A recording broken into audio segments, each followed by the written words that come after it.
Okay, guys. It is 6 o'clock, so it's time to get going here. Welcome to this week's live stream painting demo. My name is Eben Schumacher, and today I will be, due to a user request, I sent out a little, an email to the subscribers list I have for my website. If you haven't gotten on there yet, go on to my website. It's listed in the description. You can sign up for the email list to get updates and things like that, and you get a free digital art pack when you subscribe. So I sent out an email asking what people wanted to see in this stream, and I picked one at random, and this week we're going to be working on some kind of indoor scene. Shalandra,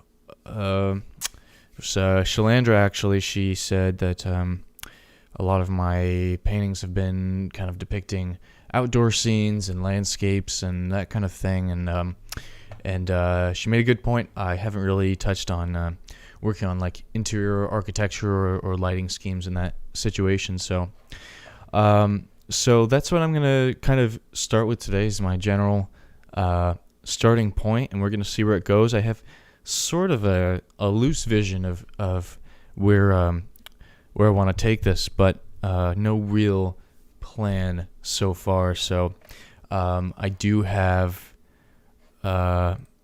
some reference photos that I want to pull up here. Hey Viera, nice to see you here. And let's see. Go into indoor. I just pulled a few of these from a stock photo website. Just some ideas to get us going here. And then for our character, because I've just been, where am I going here? References. There we are. For my character, I've just been, I've been pretty into doing the female characters recently, and I've been practicing a lot on that kind of thing, and I've just been pretty attracted to that recently. So kind of pulled up a couple pictures that I want to use here for that. Other than that, we don't even have to really follow these strictly, but I just wanted to use that as sort of a jumping off point to get some ideas here. I also want to think about incorporating some multiple light sources here, which is usually a significant feature of indoor scenes, especially if there's a window or anything like that. You'll usually get some kind of combination of different types of lighting, different temperatures of lighting, so I'm going to try to explore that a bit here. And as a baseline, I'm just going to kind of check through these for a minute, see what kind of mood I'm thinking about here. I think I had one more that I was looking at. Maybe I forgot to download that one, but doesn't matter too much. Yeah, it's okay. I like this one because there's kind of this this muted outdoor lighting, and sort of a bit calmer, you know. This window is probably either north facing or it's a bit of an overcast day because none of this is really direct sunlight coming in. So I'm just gonna pull this out and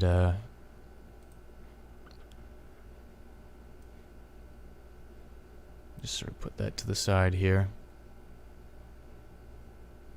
Actually, I'm just gonna put it on my other monitor.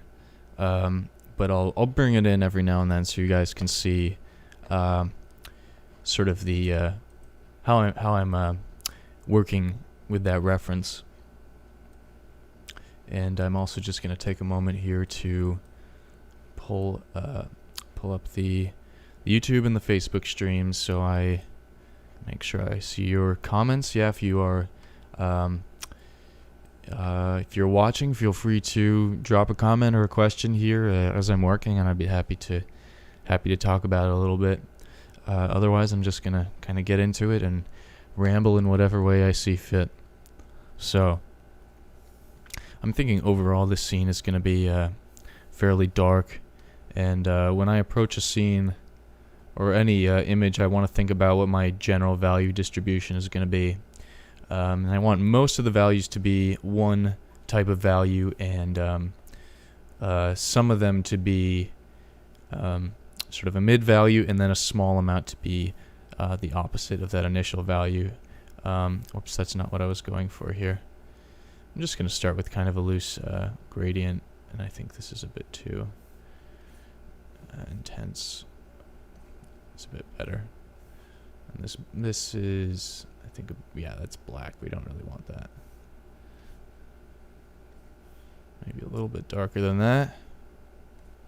Just to kind of set the tone here. Not really a big deal. Just to get rid of that white space for the most part.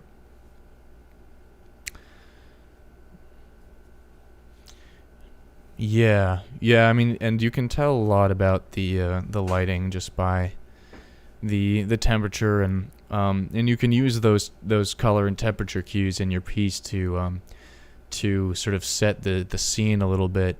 You know, if you, depending upon what kind of mood you're going for, you can have a cool ambient light with like a warm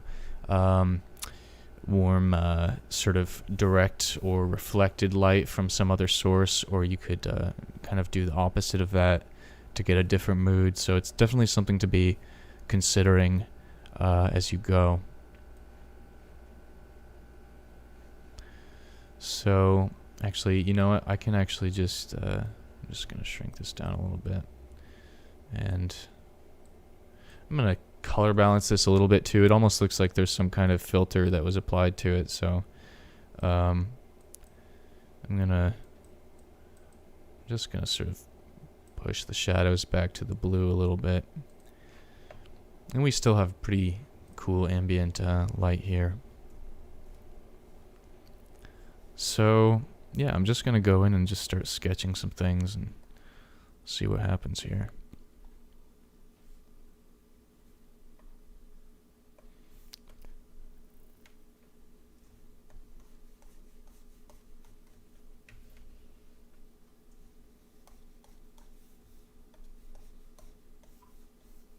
Sort of at this point, pretty much the only thing I'm thinking about is having a having this light kind of emanating from the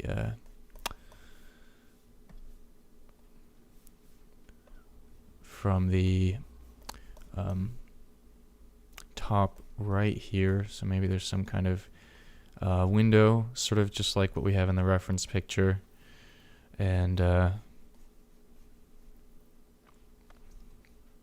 that's sort of off this way, and then we have some, maybe even some light coming in from like a skylight or something up here. So this room is just sort of generally vaguely lit. And then in the shadows, because the light source is cool, we want to just sort of ramp up. Our shadows are going to look kind of warm, and that'll help us to just create some kind of contrast. I want to be thinking about our perspective here too, and how we're gonna set up where our viewer is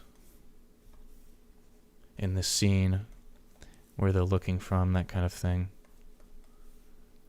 I actually did an indoor scene kind of like this for a book cover for Balance of Seven a while back, and it was very calming. It was kind of like this this sort of empty room, and there was a woman looking in the mirror with a dragon looking back, and I really remember feeling a really nice mood as I went through and painted that. Just kind of, I think I was working in a library for a lot of that, so I just kind of, settled into that mood. And painting rooms like this can be really, really meditative, especially if you think about what's going on in the room and how what one might be doing here, whether it's reading a book or I don't know. It's just up to you and your imagination. I'm gonna start establishing some loose perspective lines too. That will help to. Maybe I'll have the corner of the room right here.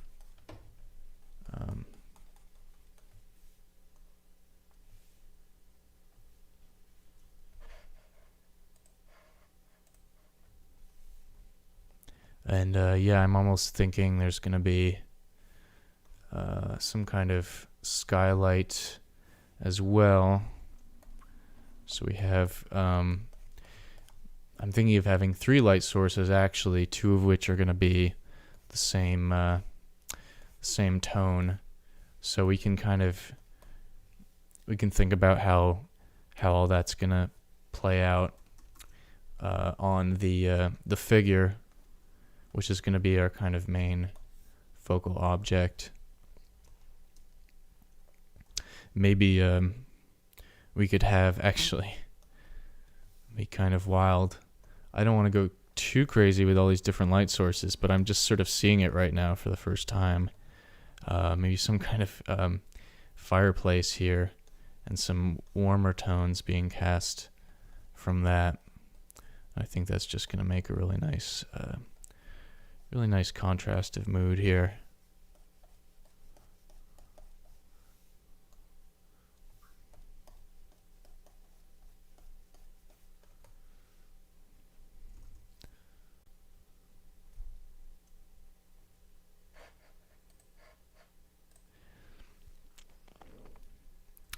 Yeah, Blender is a really cool.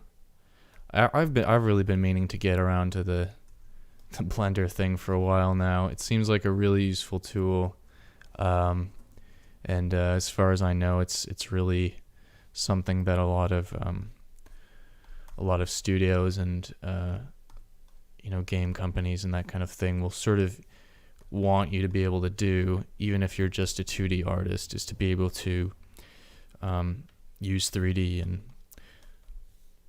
and render things that way, and to be able to put them in your pieces like that. And that would be pretty useful in this situation too. It would save me, even if I just blocked out some really basic shapes, some forms of this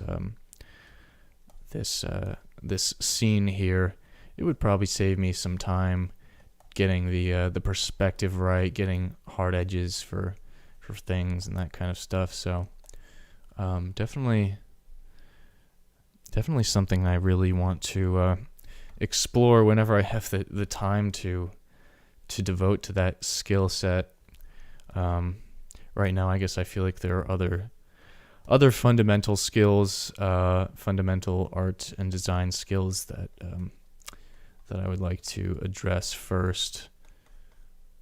But let's see. I'm just gonna take this whole thing, copy and paste it, and do a transform. I'm creating a third perspective element here. I kind of had one linear perspective dimension, and now I'm sort of adding in the 3-point perspective a bit more. I'm actually gonna shift that over a little bit, like that. And we can just fade out those edges. Not a big deal. Still in the sketching phase, so I'm just going to merge these together.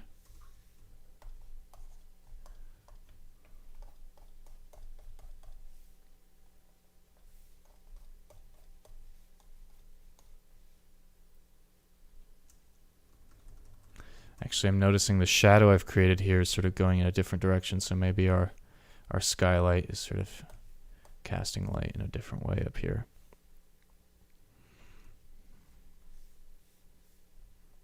I'll start introducing a bit more color here and there too, just to liven things up a bit. Some variety as a baseline. It's going to help us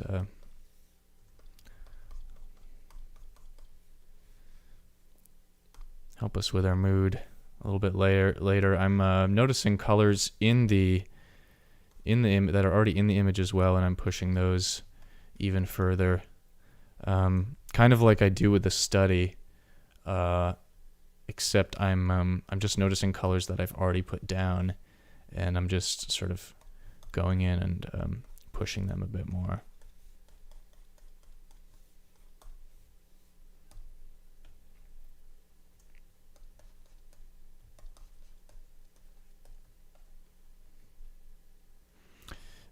Yeah, I don't know. This is kind of interesting. I'm not even sure how this is all working together as a room at this point, you know. But it's just sort of sketching it out, seeing what I see. This could even be. I'm starting to see this as more of a doorway than a window at this point, and yeah, I'm not sure how this is all gonna work out. Maybe I will revert to my original sort of light source direction up here. Just because I'm realizing the top of this window doesn't really fit with what I was setting up there.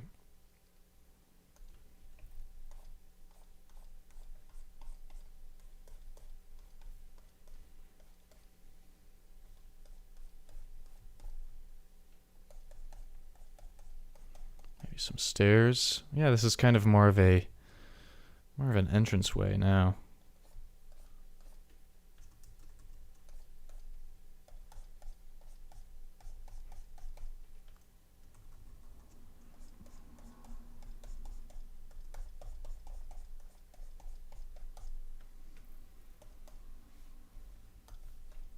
And a little just sort of ambient green here.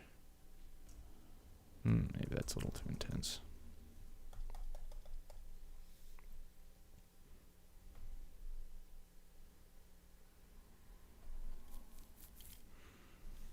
Alright, I'm just going to pop in a new layer here and see if we can find a place for our figure before we get too crazy with all the details. So let's just create a interesting silhouette here. I'll switch to my blocking brush here.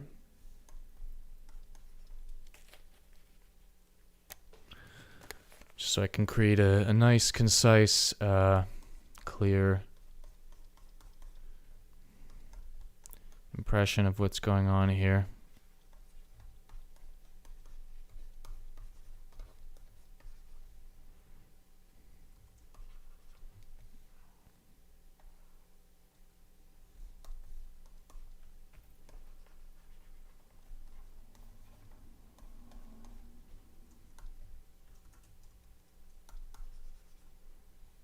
Move this over a little bit.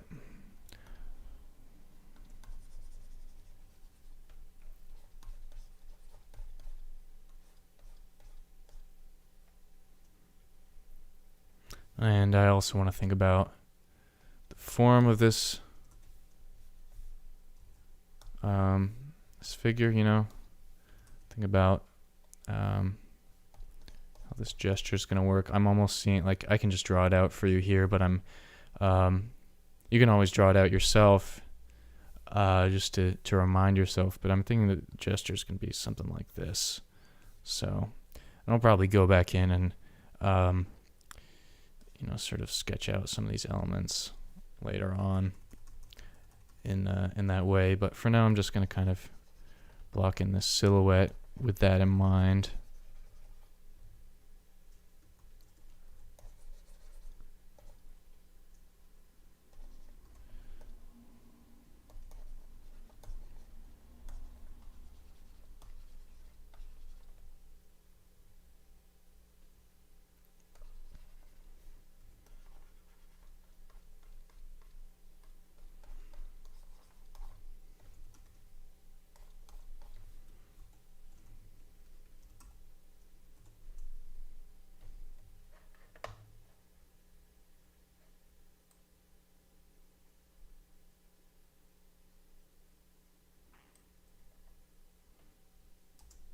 The painting within a painting within a painting. That would be interesting. Sounds a bit complex. What if she were painting the painting that I'm painting? That'd be interesting. I don't know if I can pull that off.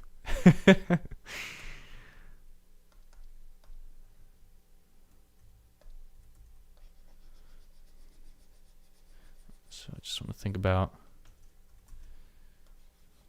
what's going on here, whether the shoulders are relaxed or tense, how much I'm going to set up this pose here. That's probably good enough for a silhouette. And I'm almost, I'm sort of thinking now it'd be interesting to have another figure sort of in the doorway, kind of an ominous something, as if they have. I'm sort of just making up this story as I go, but maybe they have like a sword or something, like this is kind of a turning point in the narrative where the protagonist discovers something. I gotta stop using this building brush here. The protagonist discovers something maybe that she wasn't supposed to, and someone or something here is sort of catching her right at that time, and is silhouetted in the doorway.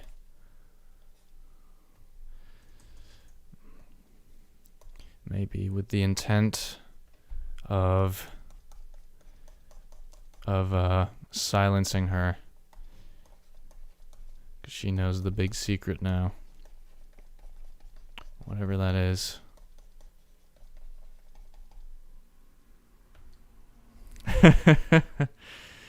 Yeah, this might be turning into a murder scene. But we'll see where it goes.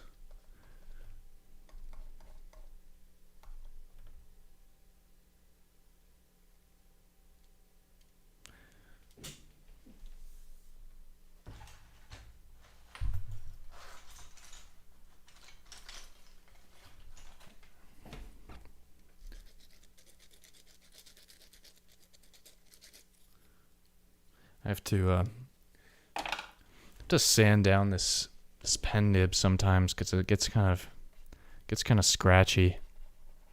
I think it's kind of cheap. I mean, but whatever.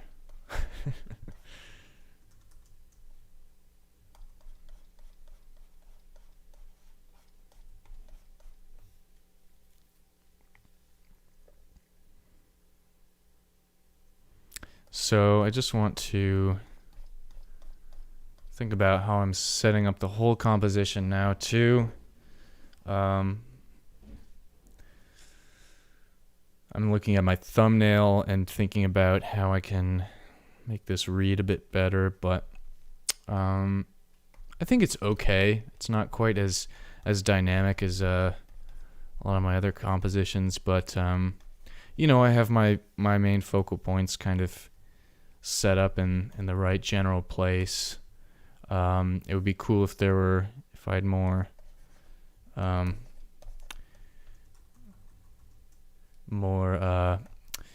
elements sort of leading around the painting, directing the eye a bit, but we can get to that stuff later.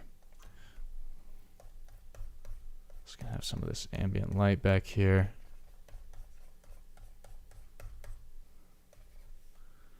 It's very ominous.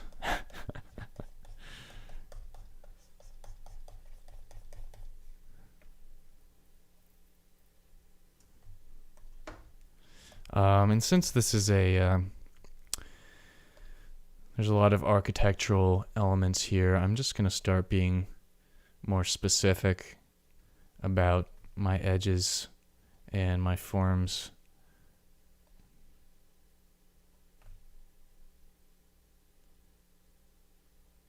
That doorway was sort of, gotta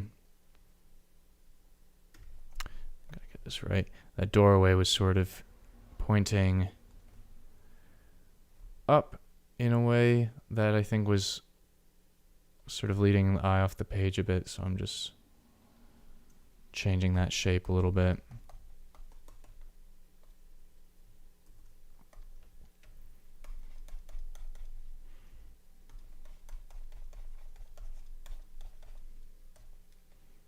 Switch to my other brush here.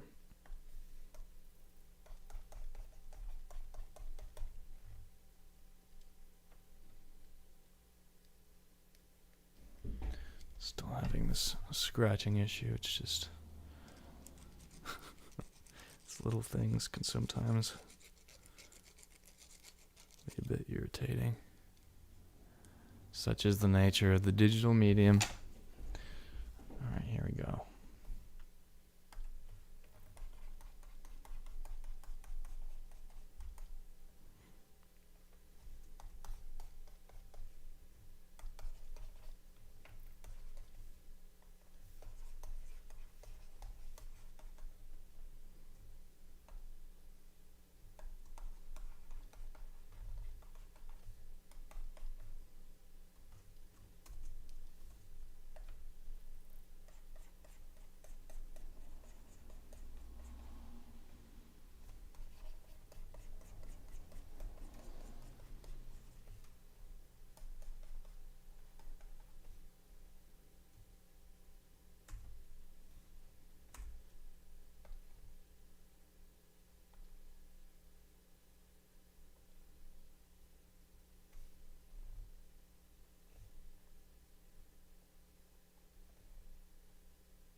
Brighten this up a bit. Reinforce that blueness of the light source a little bit. Create a bit of variation there.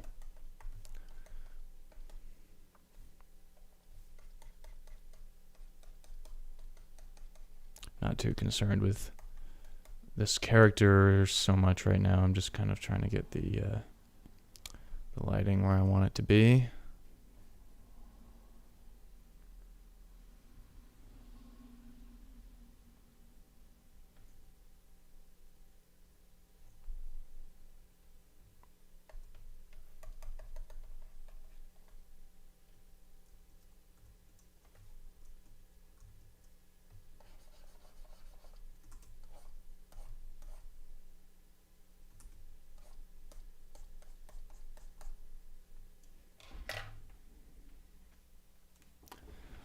Having some fruit flies hanging around here, and they really apparently they like to. I was wondering why they're always buzzing around my face, because they're not like they're not like trying to suck my blood or anything, but apparently they like to try to suck the moisture out of your eyes, which is kind of creepy and interesting. and super annoying when you're trying to do a live stream. It's just buzzing around my head.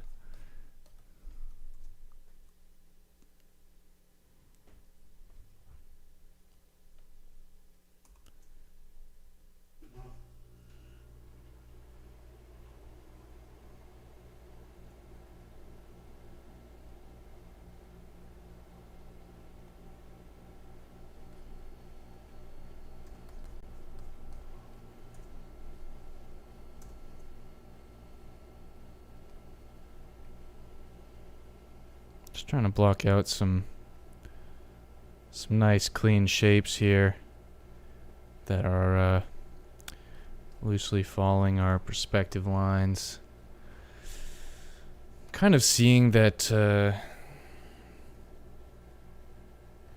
that these steps are almost leading like into her hip, which is not necessarily where I want that focus to be, but maybe I can adjust that a little bit just so it's not forming too much of a tangent there.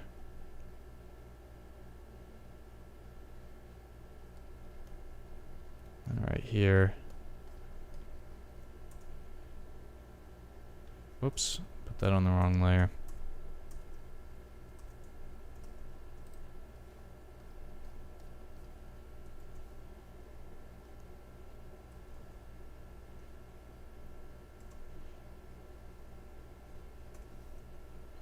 All right, that's it's pretty nice and well established there. It's kind of fun, just like, I mean, I guess this is kind of where the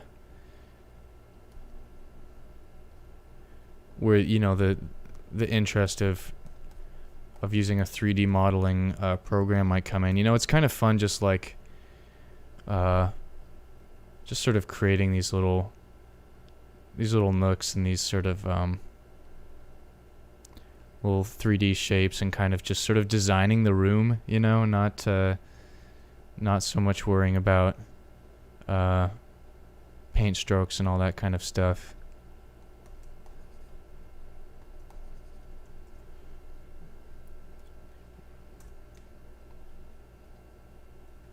It's kind of like if you ever played a game like The Sims or something like that, you could. I used to have one of those games growing up. Well, my sister did, and I would play it every now and then. And my favorite part of that was like just designing the house. And I don't know, it was cool. So this I kind of like doing this kind of stuff every now and then because it's sort of similar, you know.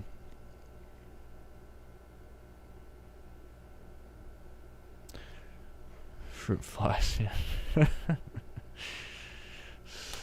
Yeah. Right. Yes, they have helped us make enormous scientific strides, I'm sure.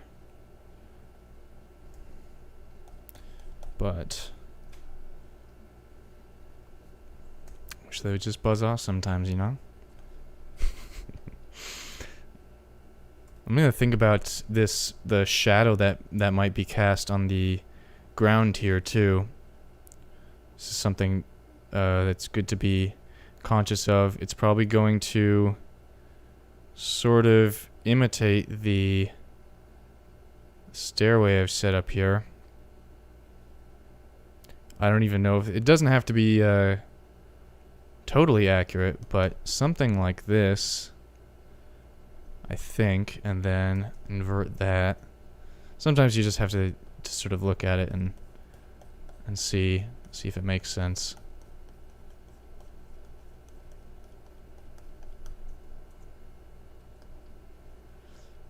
Kind of. Let me flip this, make sure. I think it's just a bit too hard of an edge, so I'm just gonna soften that up. And this is where those two light sources are gonna sort of meet in the middle, and maybe we will even actually see the fireplace itself. In the meantime, we can establish that light source on this wall here.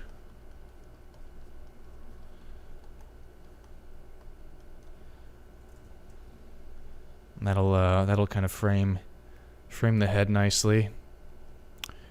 And let's go ahead and put that figure in again. Maybe I'll just create a new layer in case we have to work around them again. Just very simple shapes at this point. Something very tall and ominous.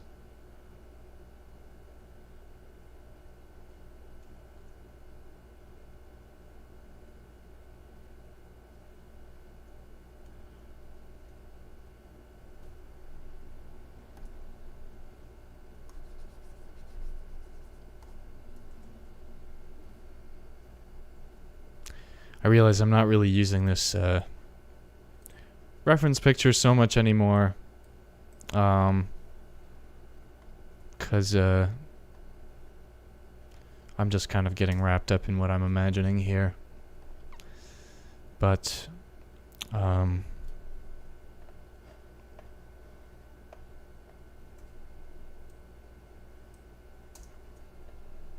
that's probably sufficient for now. For our creepy figure here, and I just want to make sure that their shadow is reflected in the tops of the steps here.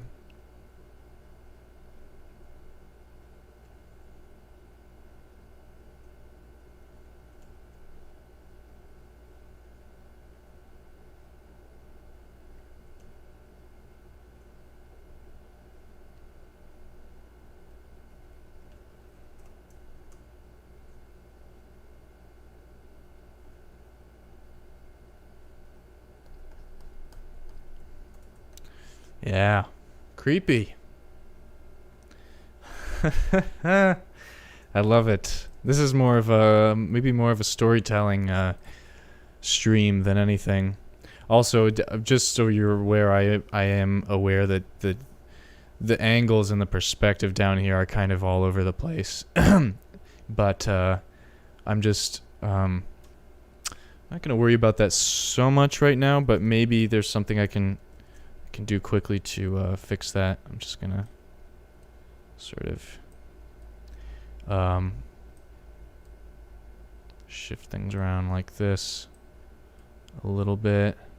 See if I can find a nice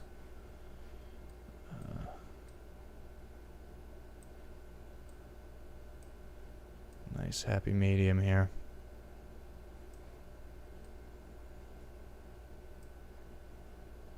That's pretty good. I mean, it's enough to establish the mood a little bit, and maybe I want to maybe I actually want to move this up and change the perspective a little bit. I'm not sure how much I'll be able to do that. It's just something I should have thought of actually when I started making this, but I'm just gonna kind of squish this up a little bit and make it. I'm just trying to make it look like we're sort of looking up at this. I'm just flew in my nose. But maybe I should just let it settle, because I'm definitely messing up a lot of these lines here.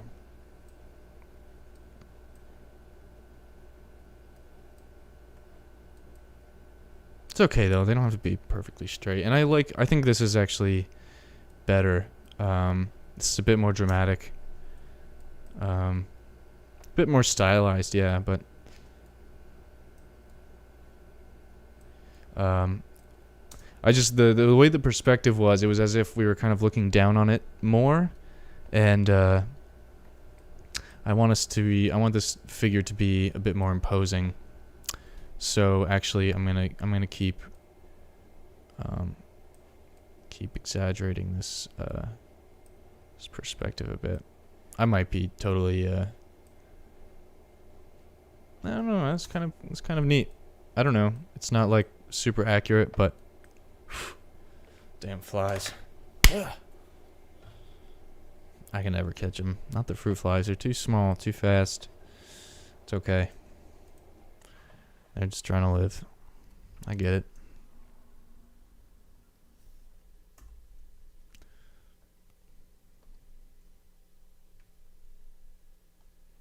Just want to kind of sharpen some of these edges up a bit. And, you know, straighten them out and all that. Actually, with that one I just selected there. Whoops, that's... Actually, sure, why not? Let's use this whole... Can even start to fade in some of that red from the fireplace over there. I'll make some nice contrast on the side of the step that's facing us.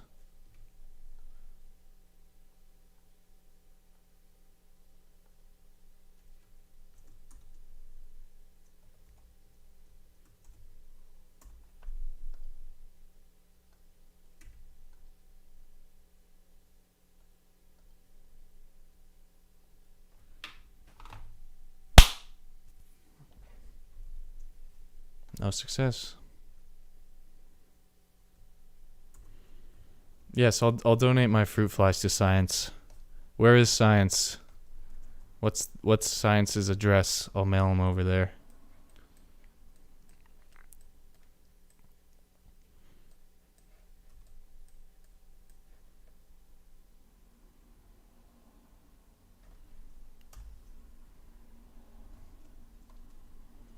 I think this figure is not quite in line with our perspective, so let's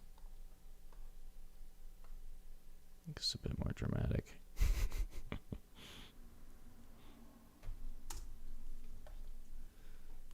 Cool.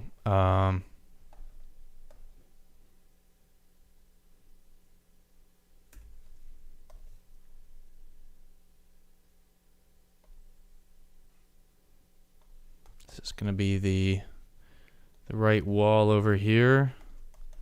It's going to be sort of dark in the corner. I'm liking there's some notes of purple here. I don't really know where those are coming from, but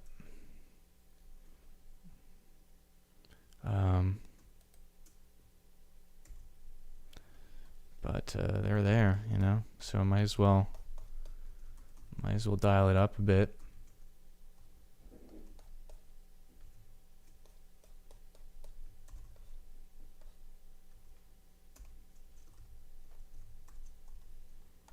This wall is gonna receive a bit more of that firelight and some more of the ambient room light, which is gonna be just sort of more of that pale.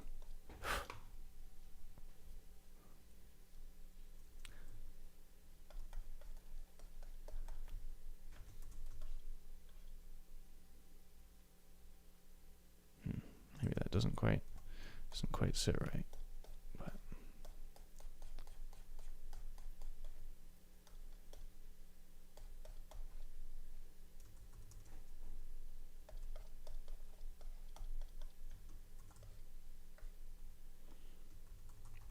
you know, maybe I'm not quite feeling that skylight anymore, you know? Maybe we can just keep it to these two sources.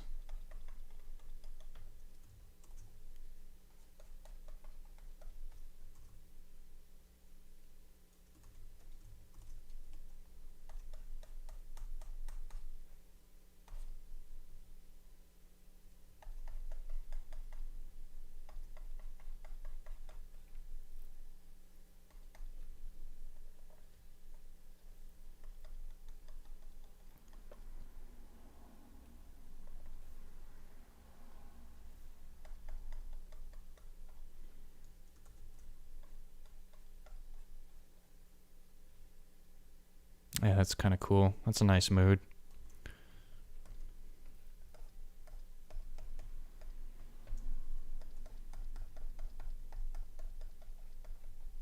There's going to be some of that, some reflected light from the steps a little bit over here.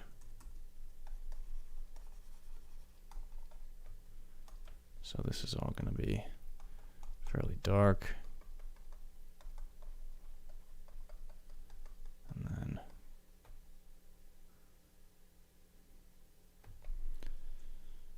what else? I think we need to define this a little bit better.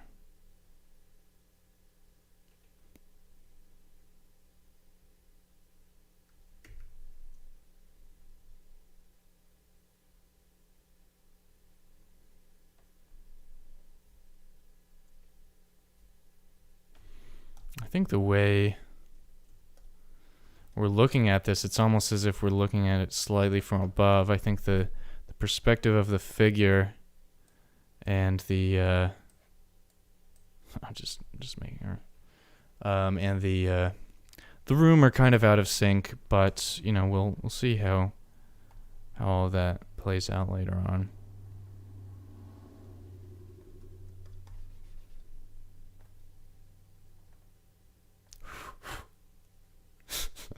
It's gonna be the theme of the night. Attack of the fruit flies. Oops, I painted that again on the wrong layer here.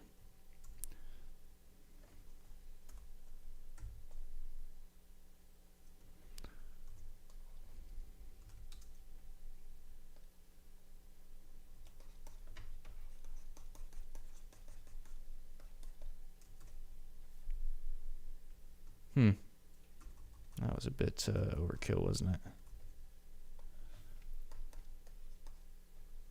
Yep, so was that.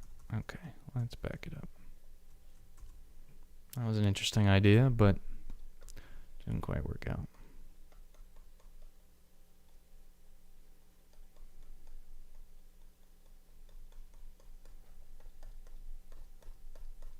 I think what I need to do is adjust the perspective here. Copy, paste.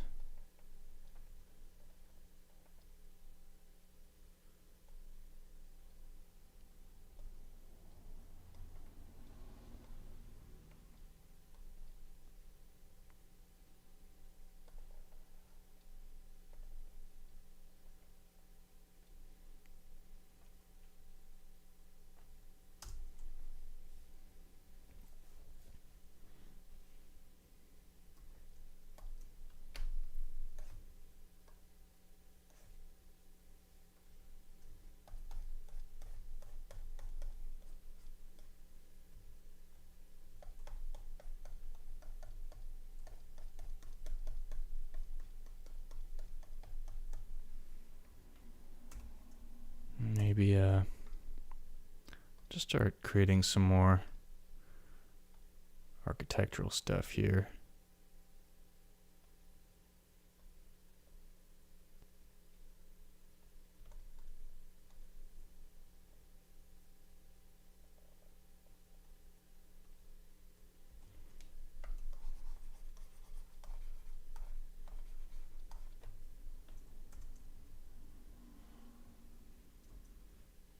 Maybe we'll wait on that. Flip it again, see if this mood is carrying over okay. Oh, something weird happened with this wall. I don't know what I was thinking. So let's just clear this again.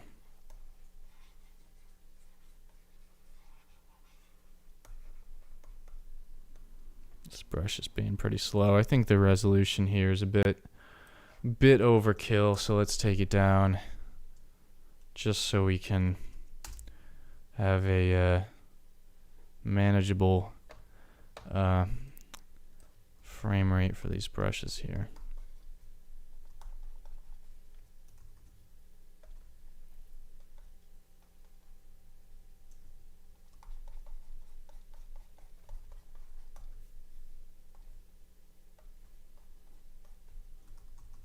Yeah, so this, now I'm starting to starting to piece it together a bit here.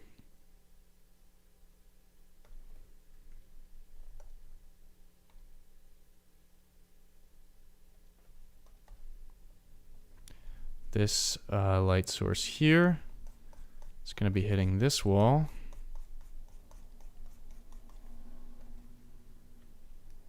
Let's just switch to a soft brush for now. So we can really gently blend this in here.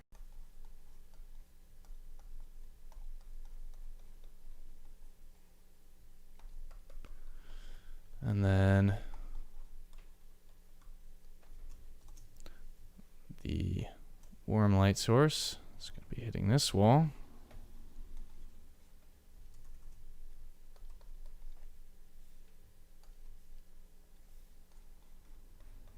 And down here a little bit, across the floor.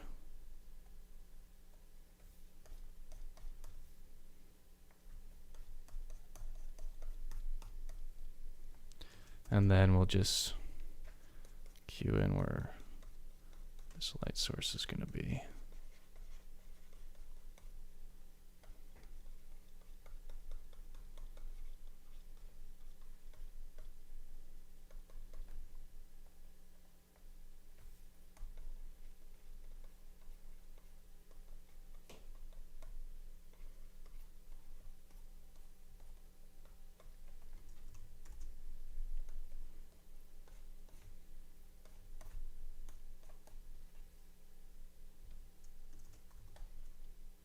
Something like that. I don't know.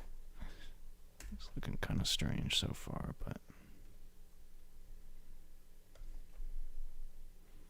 I'm not gonna worry too much about it. I do want to make sure my perspective is in line with the door here. So we're just gonna adjust that. Maybe darken it up a bit. And I think maybe that doorway is just a bit too exaggerated.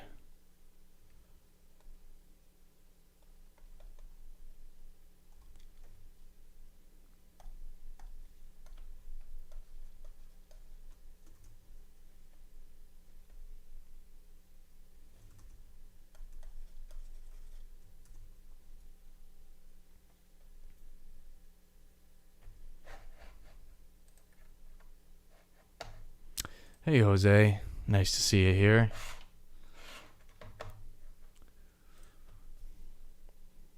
All right, I think that's the basic stuff, and I don't want to get too wrapped up into making those small adjustments, and I think it's time to just sort of get into some painting here. I'm going to do something crazy and introduce a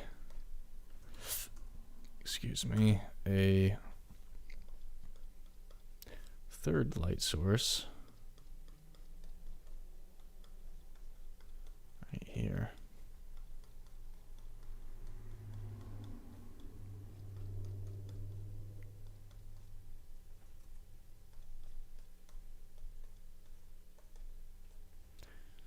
And then I'm just going to lock this for the moment.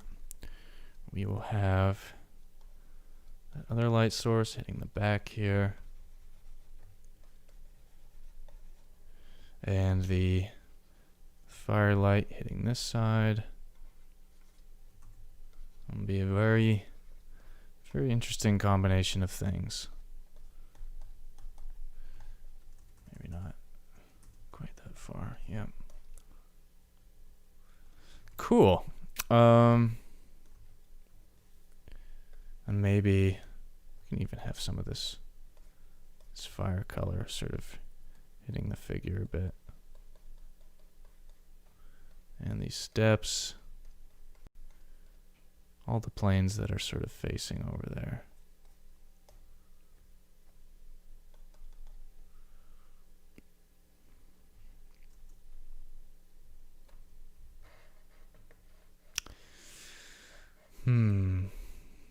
What is this? Sometimes Photoshop shows these white lines around the border, and I think it's a blank spot, but it isn't.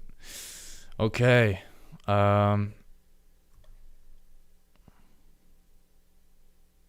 It's pretty good. Let's flip it, see if this is maintaining well. And so I kind of create some loose lines of perspective along here.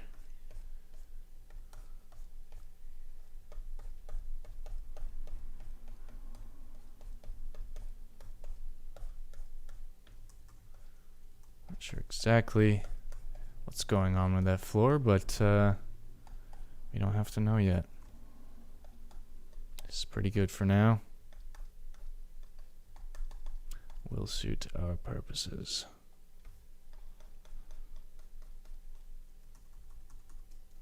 Maybe I don't want to make this too bright over here. Maybe we can actually have a few distinct light sources. That would be kind of nice. I'm not even sure how that's going to work, but let's just put it down as an idea. Maybe we'll get back to it later.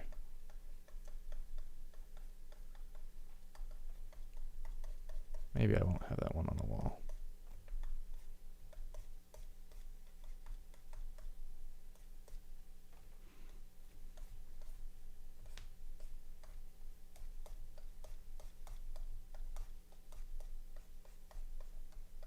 Just kind of keying in some sort of random building design possibilities here. Just sketching them out loosely with some lines that'll help to remind me where my perspective things are happening. This almost looks like a it almost looks like there's it's snowing outside, and this is kind of like a like an old hut or something. This, maybe we can even have this figure's cloak or whatever it is sort of blowing in the wind like that.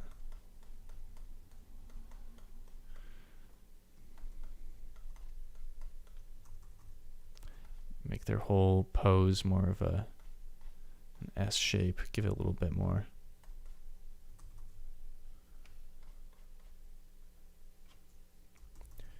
movement, you know.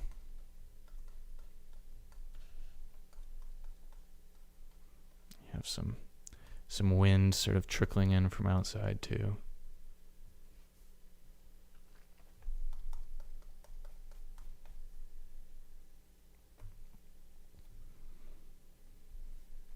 And just because I've noticed that it happens to look like she is elevated somehow with respect to the rest of the building, I'm gonna do kind of what will hopefully be a bit of a quick fix for that. Kind of make it look like she's on some kind of raised platform. I don't know if that'll work, but maybe there's a little banister here or something like that.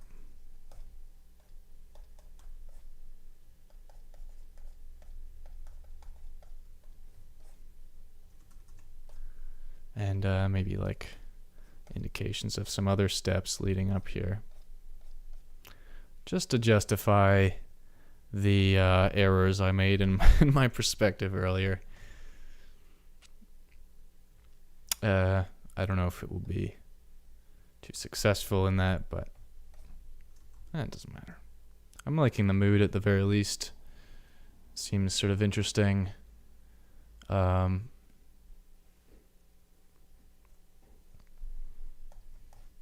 It's good enough for me.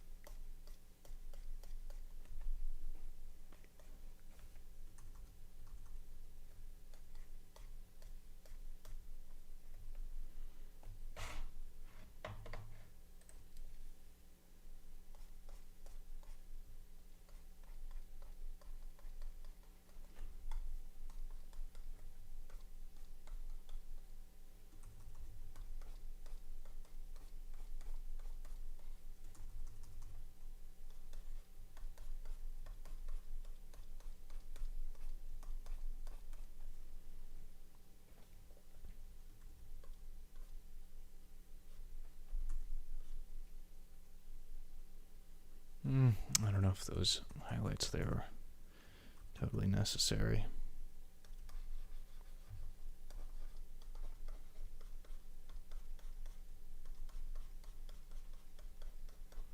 Just sketching out a lot of stuff. I'm kind of repeating a theme from the door with these sort of the shape for the fireplace here. Speaking of the door, I think this whole shape needs to be adjusted a bit, but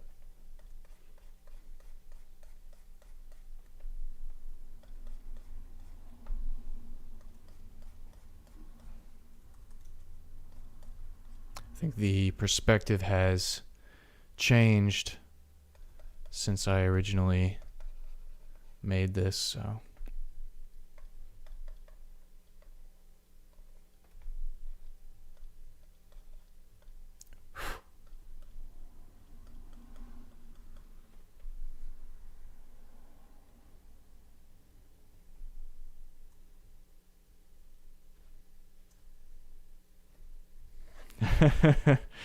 breaking all the expectations. Sure. Why not?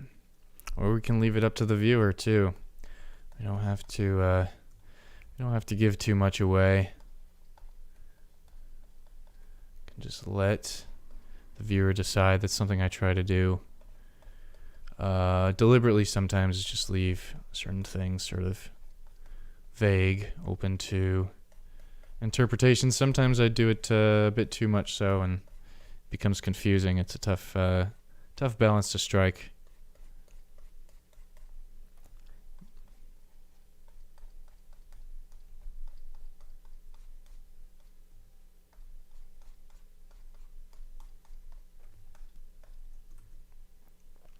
But I think it's time to shift our focus to the protagonist here. So I'm going to bring up some other references here. Bring you out. And you.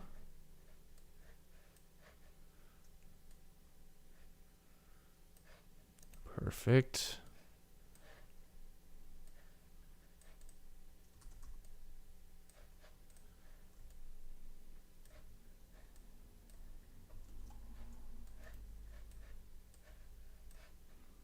Maybe I'll save that for a minute or so from now. Just want to focus on this pose for a minute.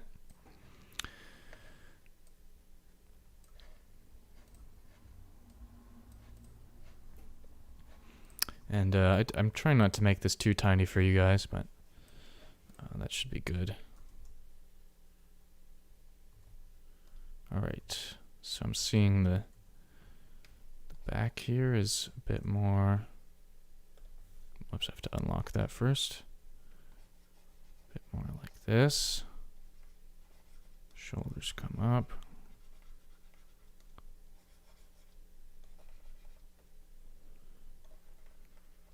Shoulder comes down a bit. Angle changes.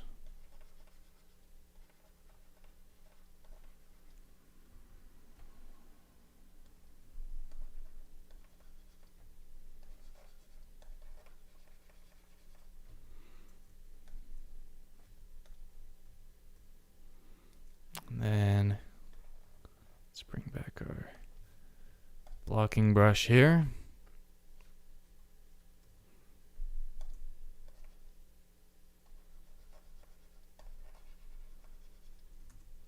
See if we can mimic this hand gesture here.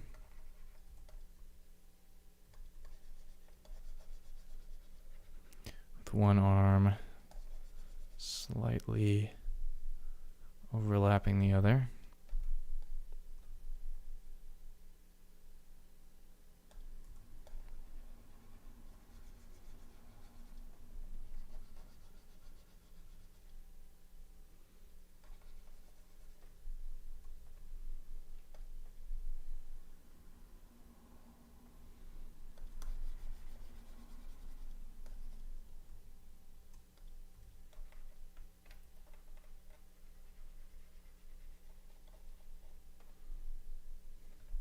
and the face is protruding out a bit more.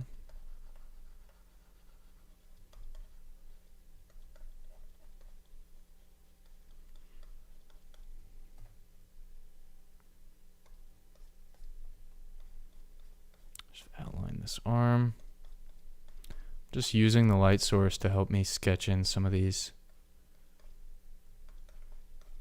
details here.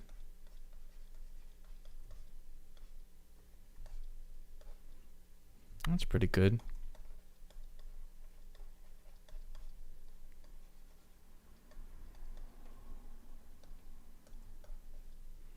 Doesn't have to be totally true to the reference, but if you ever get lost, you can always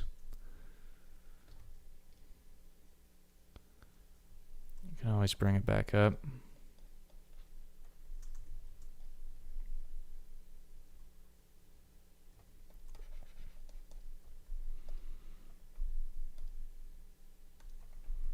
And then we can use this, maybe not quite that bright. Use this sort of rim light here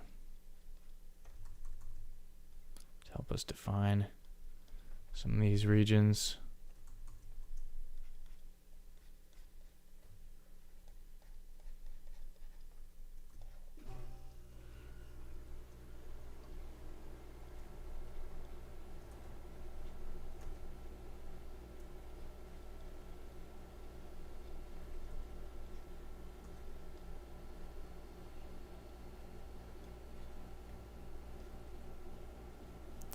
Awesome.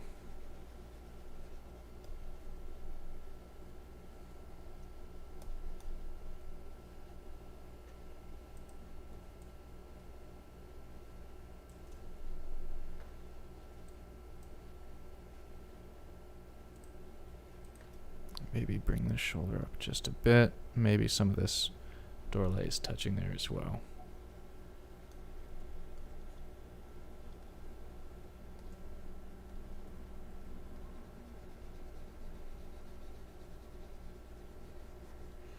Actually, now thinking about that S curve that I set up before and how it's going to look here.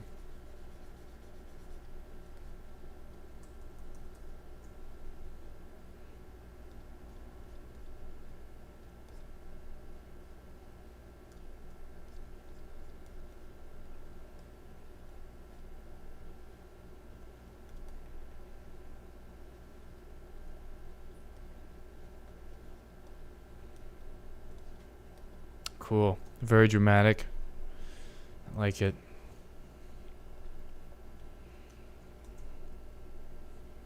Let's just let's bring in a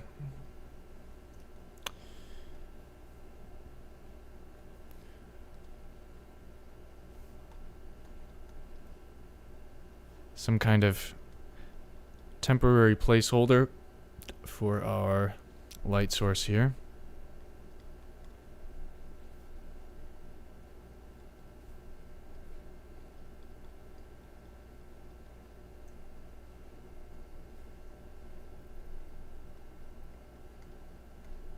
That's kind of cool.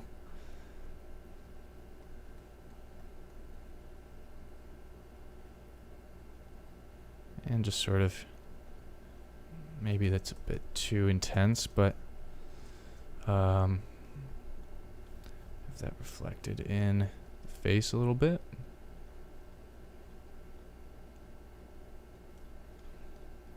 And down here as well.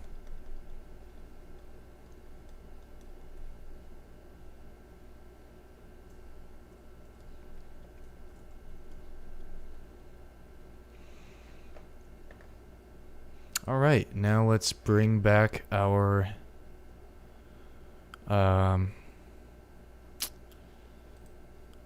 face reference. I don't know if this is going to be quite the right angle, but let's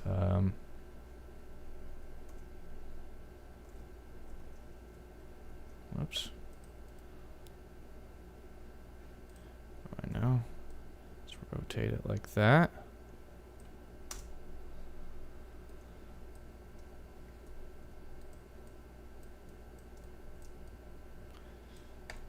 And this is probably the only case where I'm going to zoom in this far. Maybe with some other details later on, but for the most part, bring out my dry brush here.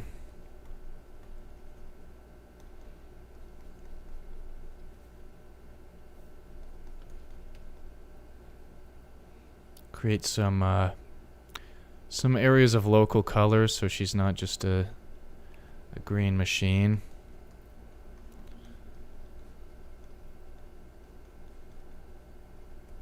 Probably a bit darker than that.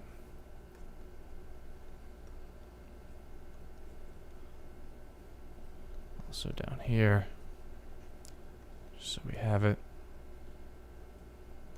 And then I'll start mapping out planes of the face. I think this reference actually might work out well for us because the light source is really similar in the direction of lighting, and I didn't even really think about that too much when I chose it, and it just happened to work out well that way, so it's great.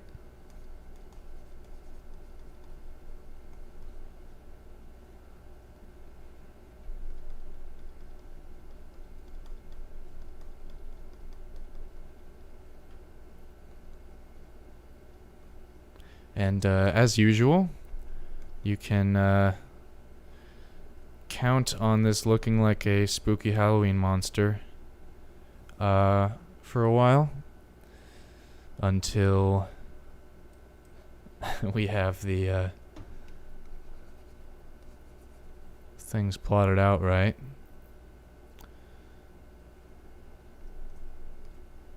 Just gotta keep pressing through that phase. Sure, more experienced artists can bypass it entirely, but for me, I always have to do the spooky Halloween monster thing first,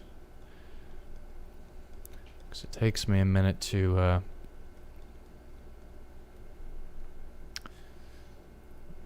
block out all the proportions right.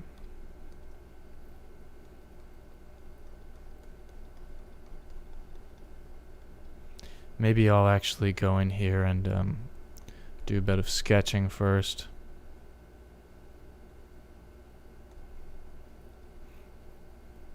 Just kind of map out some key lines here.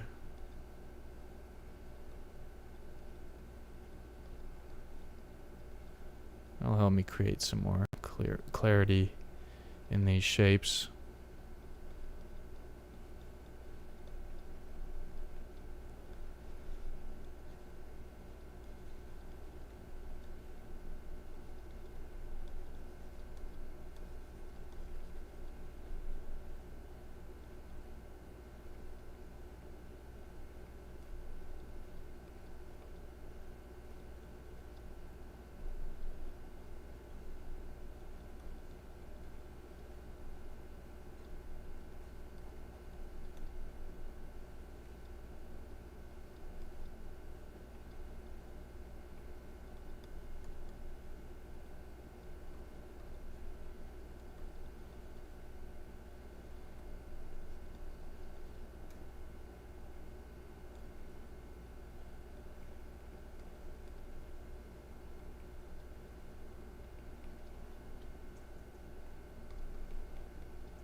I also have this habit of making the face too small relative to the head, so we're just gonna nip that in the bud right here. Make sure that's working for us.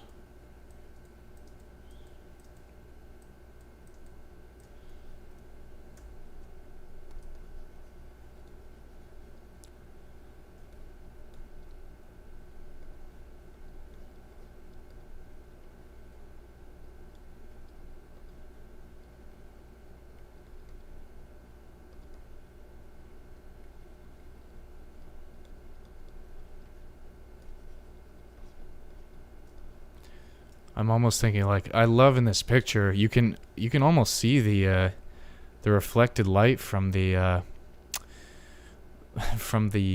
the rim light from the door on the back of, or on the side of her jaw here, and I almost want to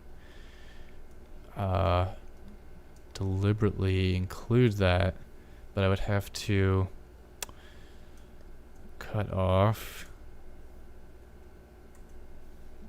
part of her hair here, which I'm not, it's fine with me.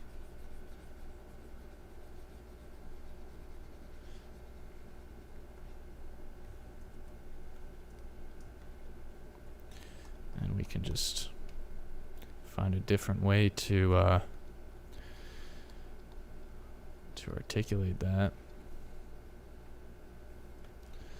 And of course, as always, I'm tempted to give her elf ears, but maybe we'll not do that this time, just for the sake of variety. She will just be a ordinary human.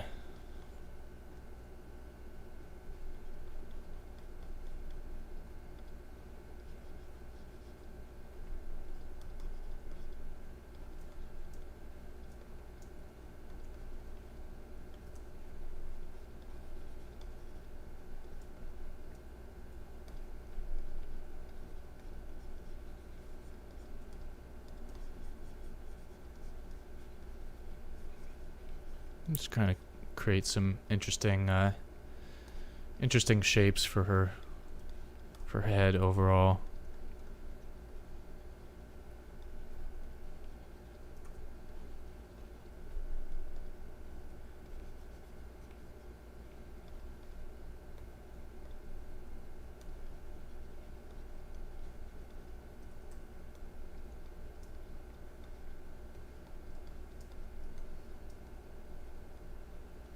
Maybe the placement could be a bit different.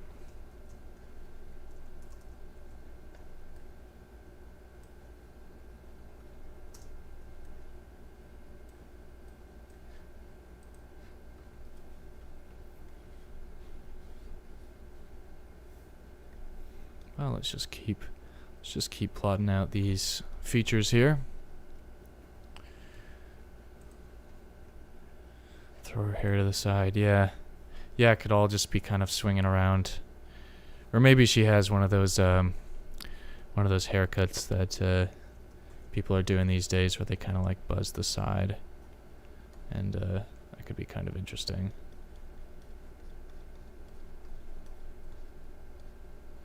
And leave the rest long.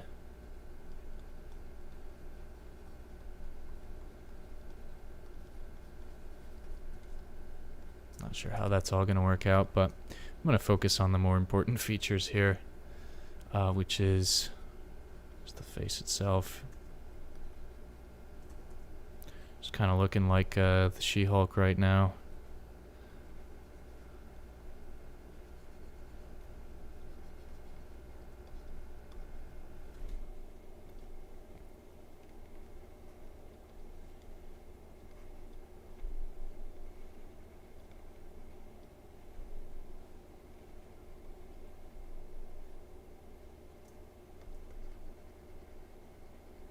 The lighting will be a bit different than what's depicted in the reference photo,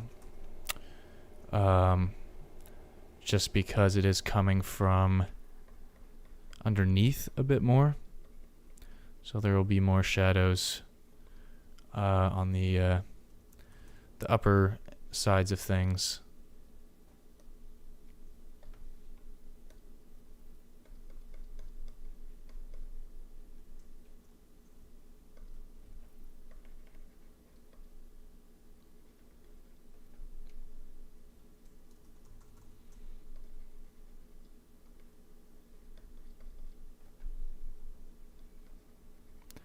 Like the bottom of the upper lip here.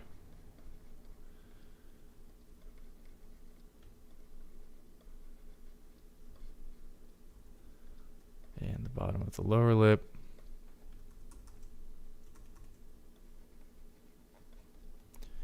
And the chin here.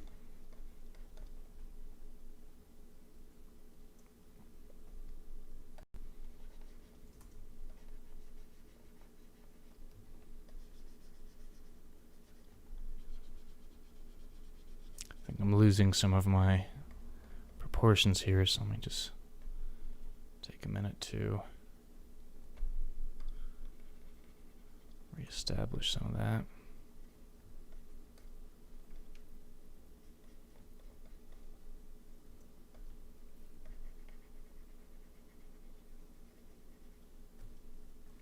I think this can all copy paste. Oh, wait a minute, I have to merge these first. Copy paste. Just gonna go down a bit. Maybe not. I think, what do no, that doesn't need to go down. The nose needs to go up. Of course.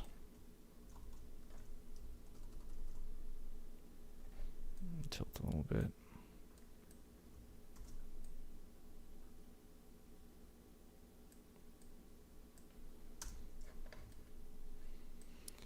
So always a lot of tweaking with facial features, especially if you choose a really attractive subject, like I often do.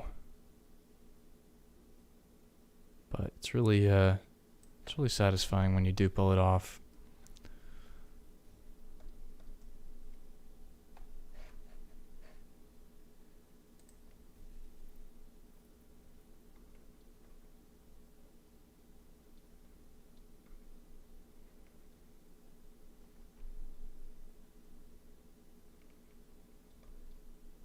And her eyes are also looking in a slightly different direction.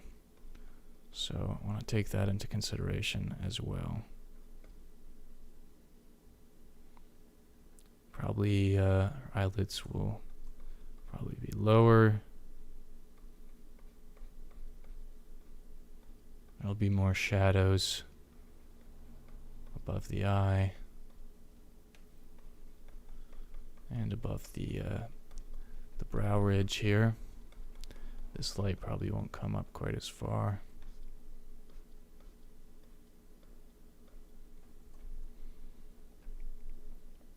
So maybe I could have picked a better reference. But I mean, sometimes you always have to stretch your if you're going to use it in this way, you're going to have some input on your side from your imagination and have some understanding of how light is going to operate on this form. I think what's most important here is making sure I get the facial proportions mostly right, so it's not just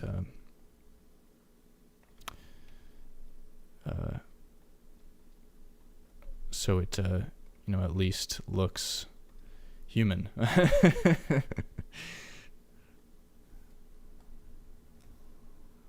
little highlight here, a little bit here.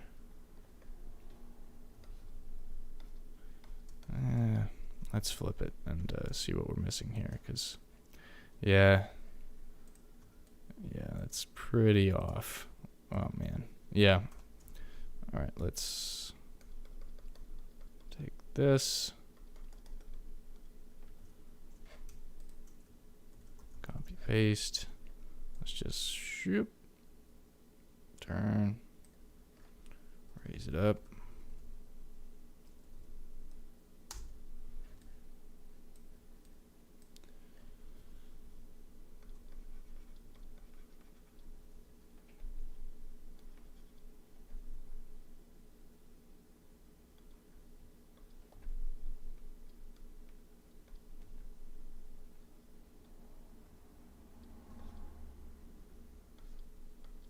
That's an improvement. Not a total reversal. But let's see, this will be in shadow here.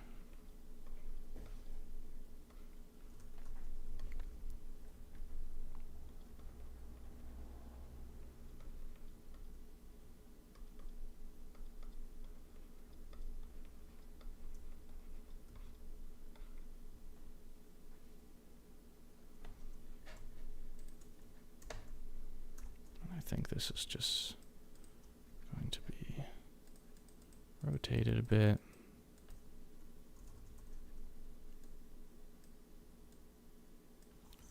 Move it over.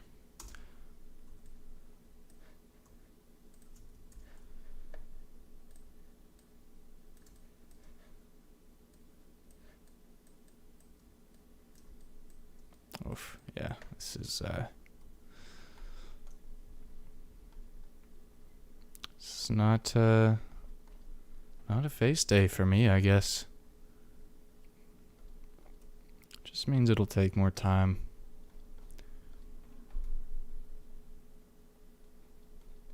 And that's totally fine. This may turn into a 2-part stream, something like that. We'll see if I want to continue working on it.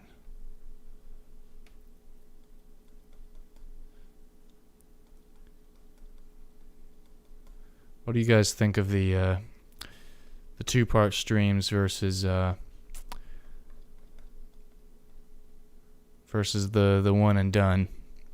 Do you I mean, I only did that once for one of the other pieces, but do you prefer having everything contained into one 2-hour session, or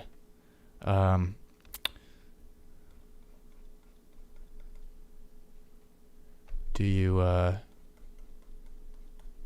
would you benefit from seeing this go on for another time, another stream? Just let me know. I'm curious to see what you guys think. Sometimes I end up choosing subjects that are more complex and end up taking me a lot longer. As much as I would love to be able to just render out a nice face like this within a whole scene within this time period, I am bound by physical limitations just like everyone else.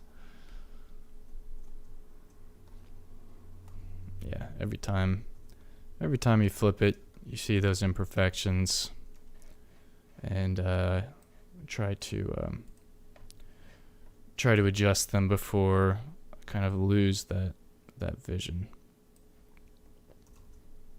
So we're gonna try to swing these eyes around again,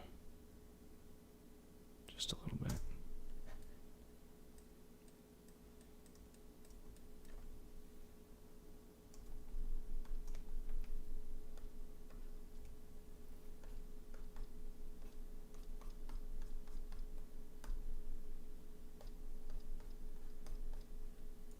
Oh, almost giving her a beard there.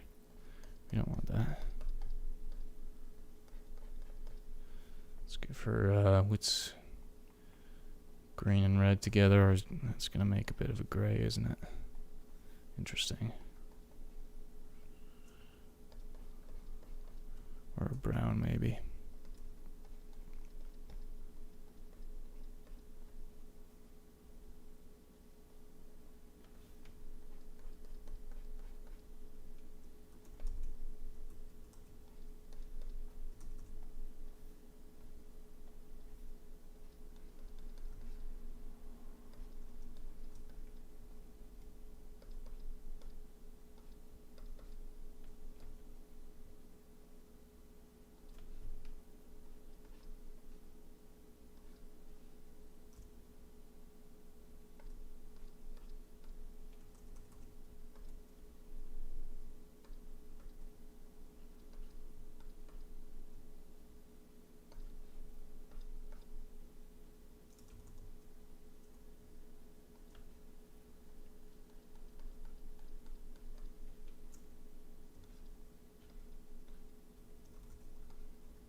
Steal some of that greenness just to give this a bit more color.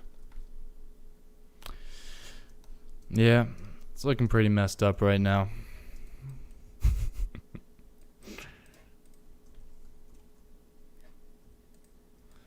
I think I need to take a minute to stop painting the light and focus more on the anatomy itself.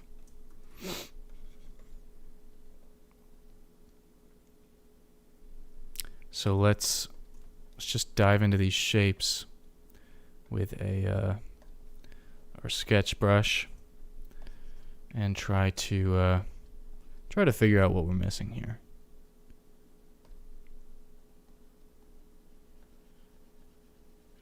I say we, but it's just me that's missing this here.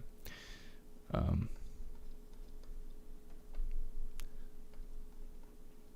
think my pacing's a bit all over the place, and I'm not slowing down to really get these facial features right.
I guess she's kind of lost her eyebrows, hasn't she? That might help bring those back. They were singed off in the spell, or from the magical powers of whatever this thing is she's holding.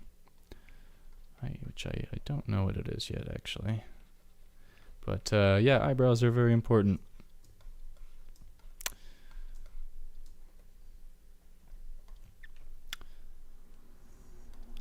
That's if you're to take away one thing from this Don't forget your eyebrows. It's my PSA for today.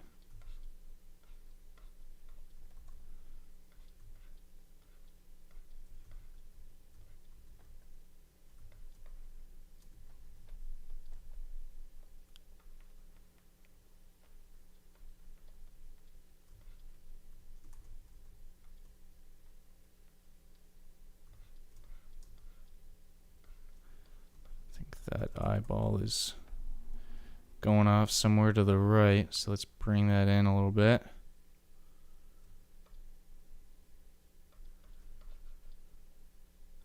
The eyelid, a bit more definition.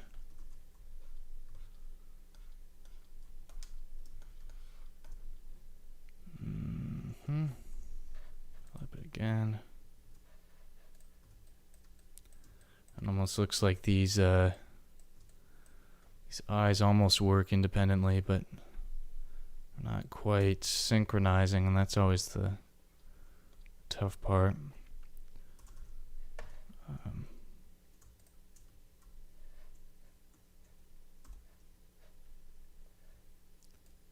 This kind of thing.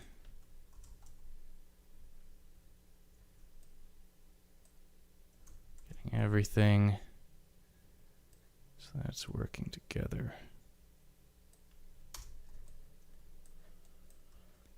Oh man.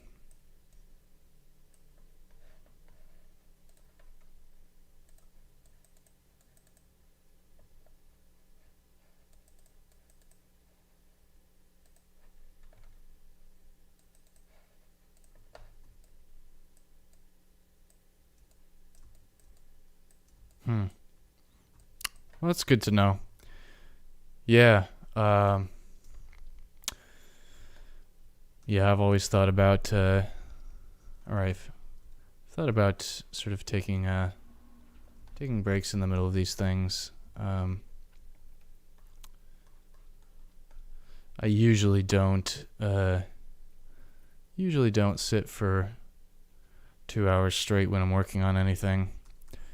And I think that's a great way to just wear yourself out, truthfully, but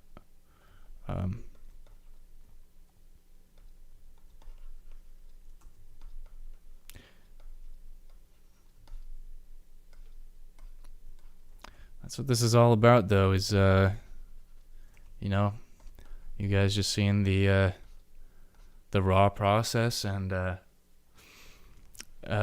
including all of the various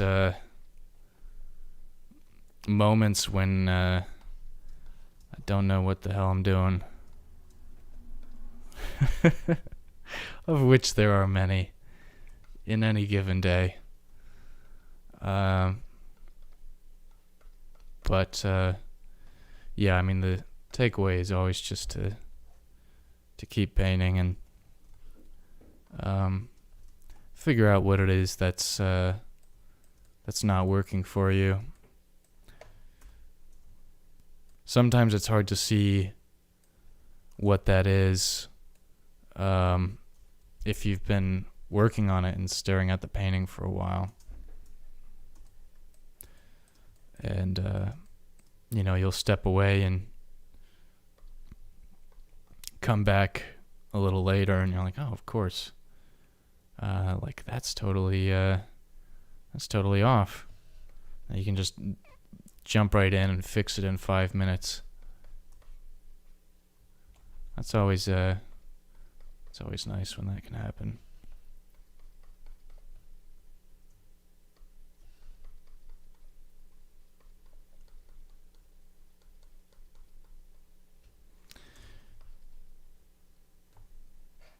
Yeah, the canvas flipping is a blessing and a curse. But it's always, yeah, I mean, you can definitely overdo it, and I think I have here in a lot of ways.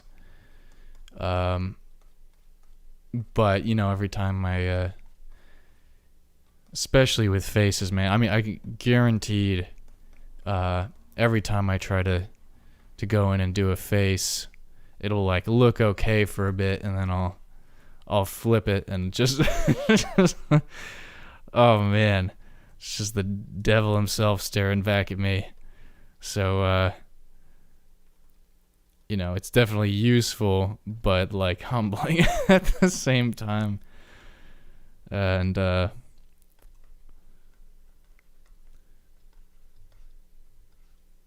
I think I think I might have to rethink the way I've set up this light source relative to the face, or looking at at it from a distance. That's why I keep zooming out like this, and every time I do, I'm like, what the hell am I painting here? It just it can look okay from this level, at least somewhat readable from this scale, but then you zoom out and it looks pretty bad. So I think maybe what I'm missing here could be that I don't think the shadows being cast on this face are quite as dramatic as I'm making them out to be, because this light source is going to be hitting most of these planes, actually, and I've been kind of trying to make it out like it's casting a lot of shadows and that kind of thing, but I think the reality here is that the face is pretty well illuminated as a whole. So I think what I've done is just created a lot of confusion for myself, and created some really exaggerated shadows and planes. So what I'm going to do now is I'm just going to dial all of that back quite a bit, and just, even already that looks better. And I'm going to substitute those dramatic shifts with more subtle plane variations, and focus on that.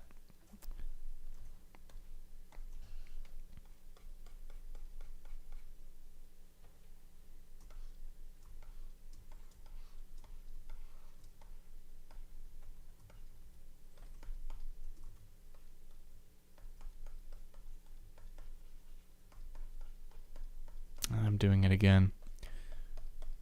Yeah, this all should be fairly smoothed out, I think.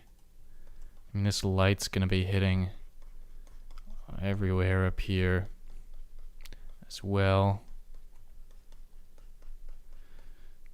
And I think what I need to do is just solidify the areas that the light is hitting, and then from there figure out where I want to create variations in subtle variations in that plane.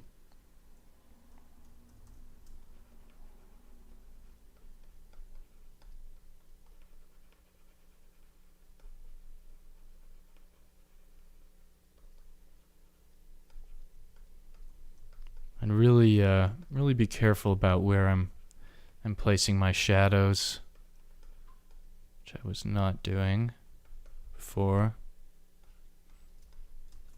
Let's flip it just to make sure we're on track.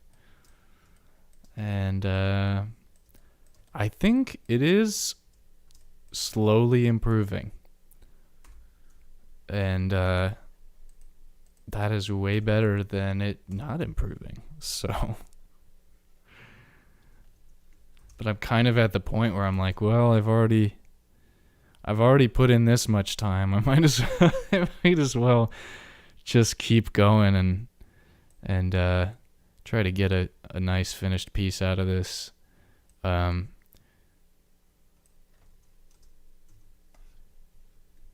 Every beautiful finished product,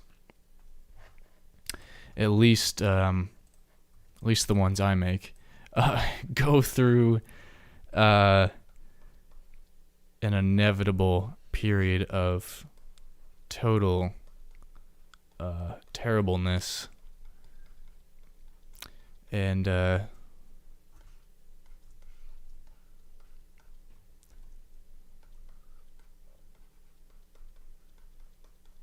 so I don't know. I guess for me, it's just a little comforting to know that. To know I'm definitely gonna have at least one, maybe even 2 or 3 of those periods during a piece where I'm just like not at all on target. And that's okay, because I'm just exploring stuff, and figuring out what works here. And this is as much. I mean, I guess what it is essentially you're practicing while you're painting, which is, not necessarily something you want to do, if you're, if you're working with a client or something like that. But for just for a Sunday night live stream, it's I'll consider it acceptable.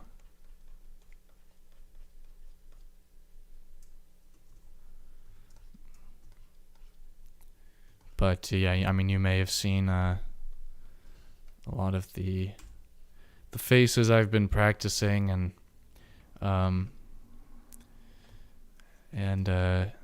it has traditionally been one of my weak points, which is why I've just been trying to spend some time sort of leaning into that, and trying to develop those skills even more. Let's flip her so she's on our side here.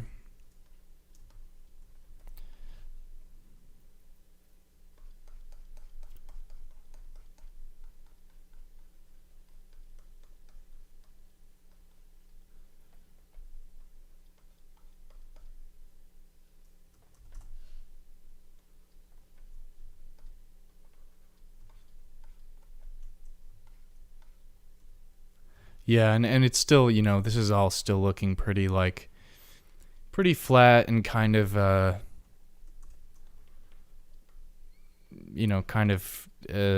ill-defined as far as the three-dimensional space and that kind of thing. But I'll kind of get to that a little more as I move through this. And I think I really just want to make sure I'm getting these features right in the proportions, and it's just it's taking some time.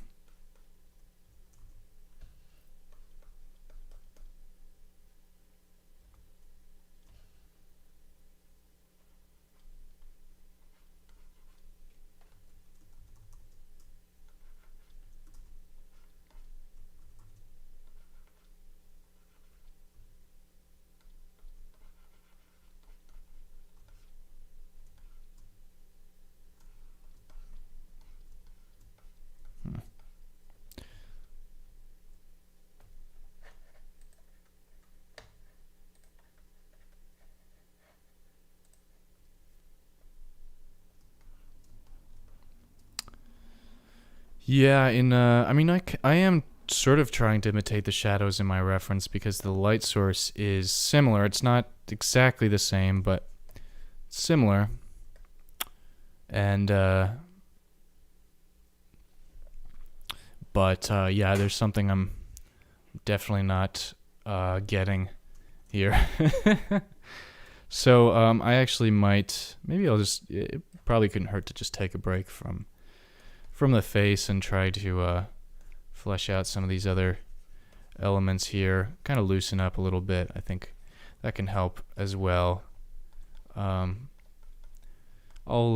definitely return to that because that's nowhere near where I want it to be but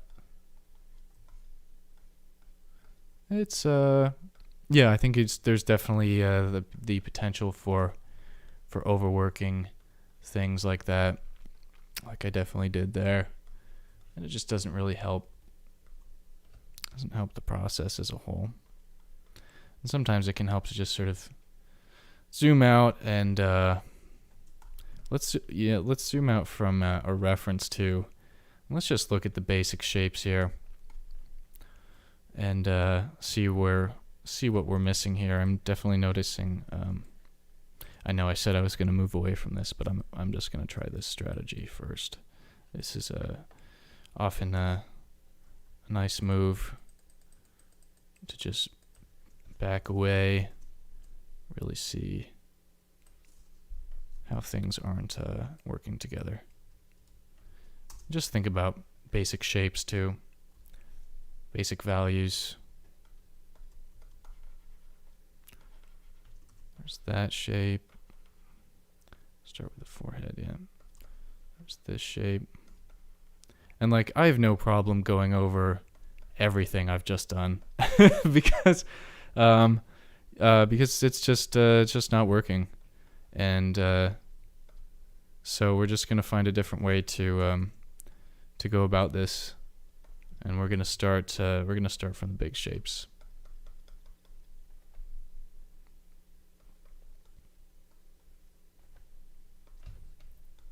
Yeah, that's another thing. Another thing I try to be mindful of too is just when it's acceptable to just totally go over everything and redo it from the ground up. It's not wasted time. I mean, if you're on the clock, sure, but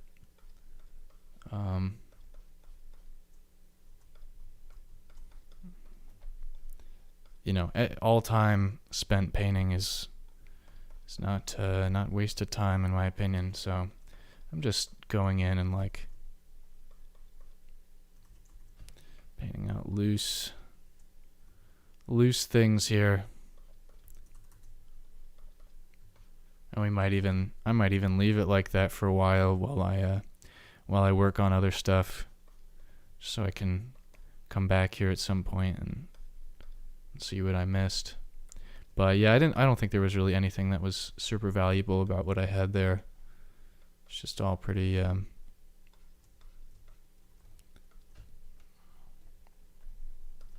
pretty bad. Well, I don't know if bad is the right word, but wasn't working.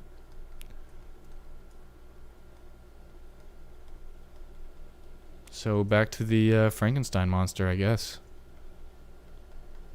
Yeah, let's just get rid of all of this. It's kind of satisfying in a way.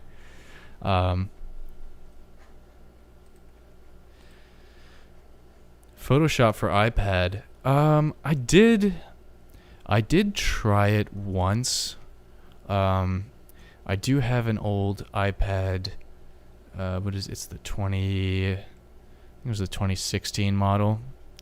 That iPad Pro. So it's not the most recent one. It doesn't have the most recent processor or anything like that.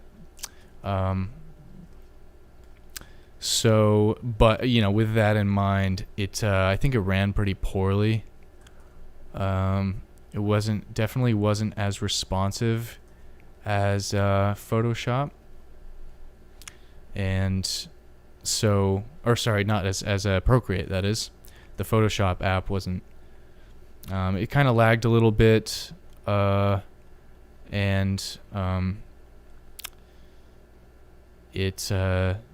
I didn't really spend too much time exploring the features. I think it would be super useful to be able to use because of the cloud capabilities. You know, just being able to switch between devices like that and just keep working on a project. You know, you could work on it on your computer, and then take it to go. Go to a coffee shop or something with your iPad, or even just go hang out outside, or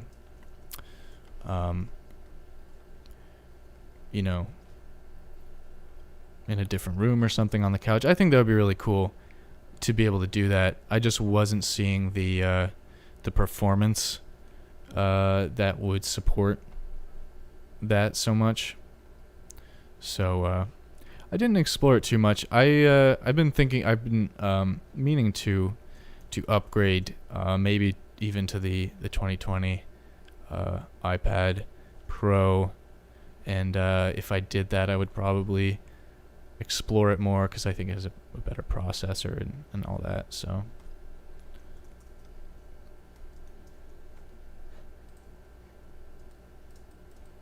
I think already, like, I mean, yeah, it still looks like a weird shapeless, like, melted face, but I think the tones and the values and the color and everything here are already working for me much better.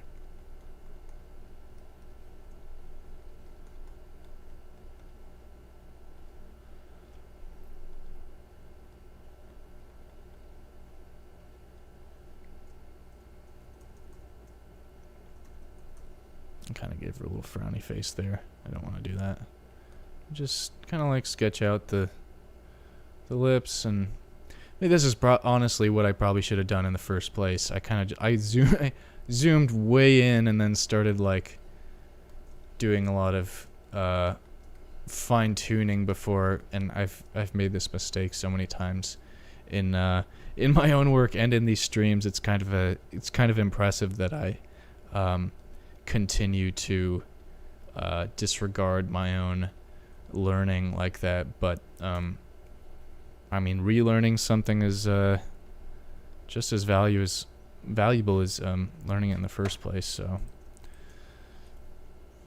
that's what I'm telling myself anyway.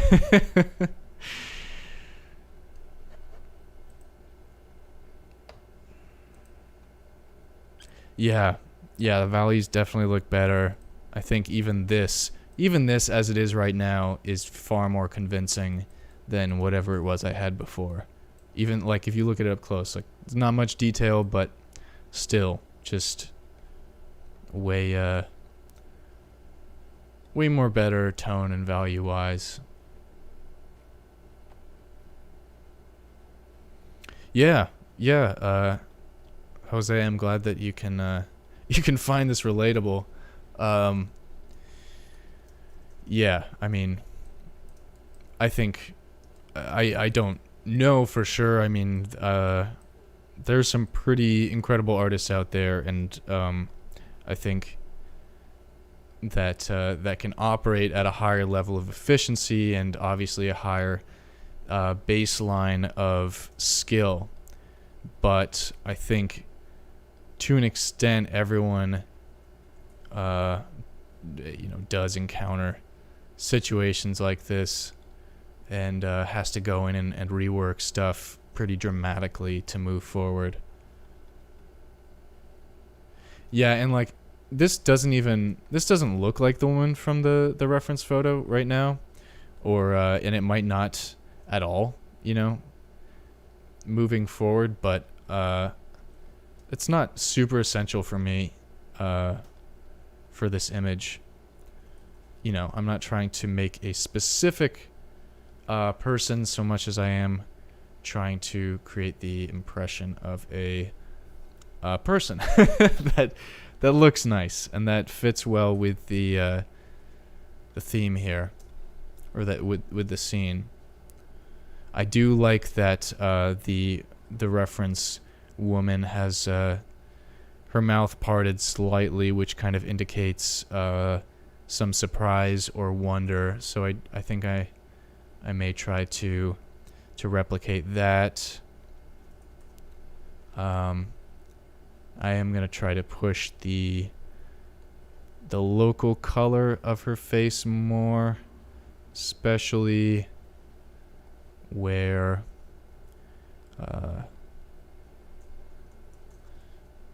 especially around the cheeks and the nose area. Maybe pushed it too far there, but we can always dial it back later. And this is kind of, I kind of like that this is kind of a good impression of a face. And doesn't quite have the expressive characteristics that I'm looking for. It's sort of a bit vague, but it definitely reads better from a distance.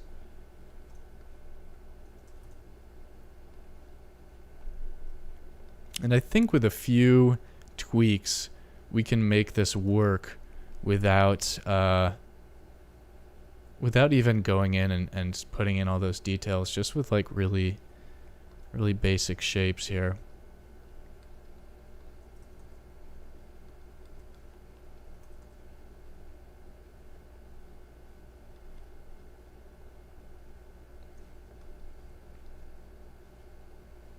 Yeah, and it's a good thing to remember too, you know, a reference is just a reference. It's, you can use it however however you want, really.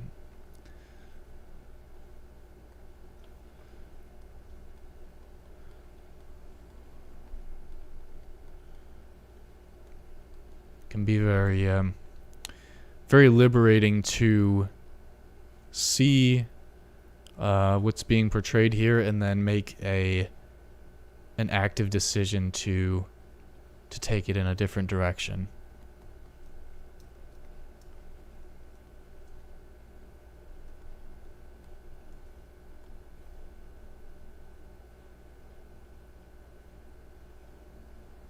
Just gonna give the slight indication of teeth there.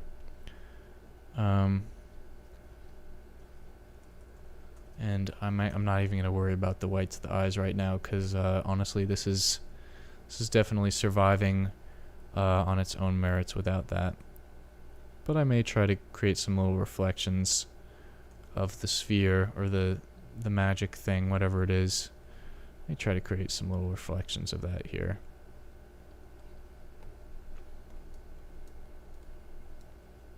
But yeah, totally kind of different proportions here, sort of a different expression. So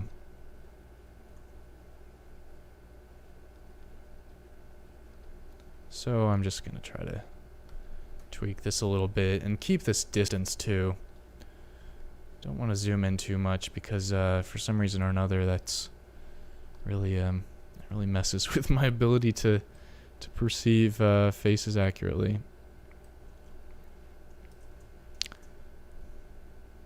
I'm just going to kind of move this whole, use the warp tool here to just mess around with this, see if I can get this a little closer to the reference photo.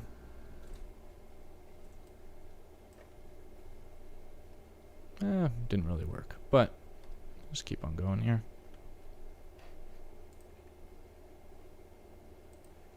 Yeah. Yeah, I think it's working better too. But you know, again, maybe this won't be a solid take either. I may have to start over again. I mean, you know, I definitely went into this with thinking that, or at least not expecting to get this much resistance from this piece. But and I say it like that. That's almost what it feels like sometimes. Like it's not bending to my will, and like I think that's part of the problem too. Is I'm approaching it a little bit forcefully, and not letting the brush and the paint, or the pixels rather, do their job here. And maybe that's a bit of a extreme characterization of what's going on here, but I think it's pretty accurate, and I think it's good to think of. Oh, one of them just flew in my eye. There it is. It's trying to suck me dry. Oh boy, these dang flies. what was I saying? Some kind of philosophical rambling. You get what I mean. So I'm gonna end that. You get it.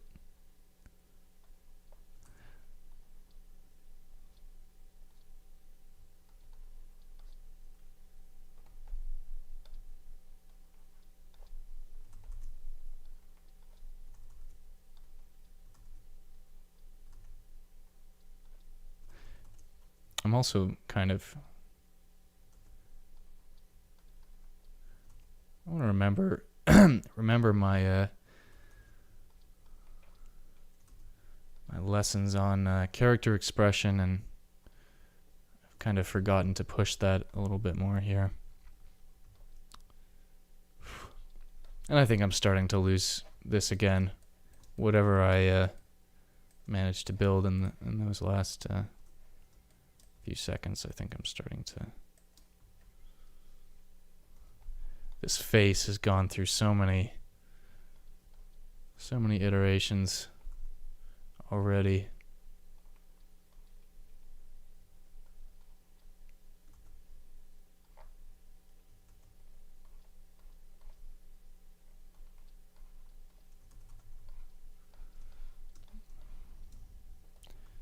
And it's looking like she's looking over at us, which I don't want.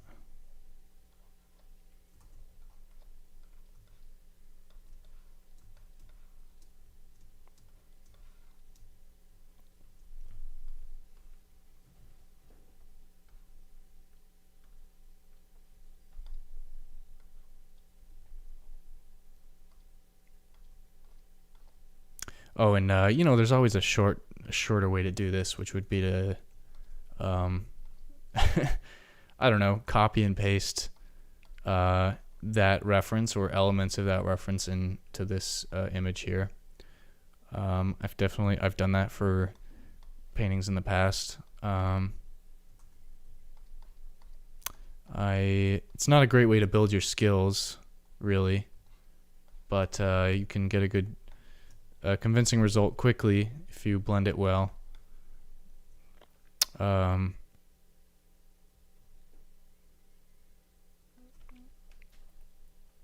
Yeah, personally, I would prefer to be able to build these skills up by hand, so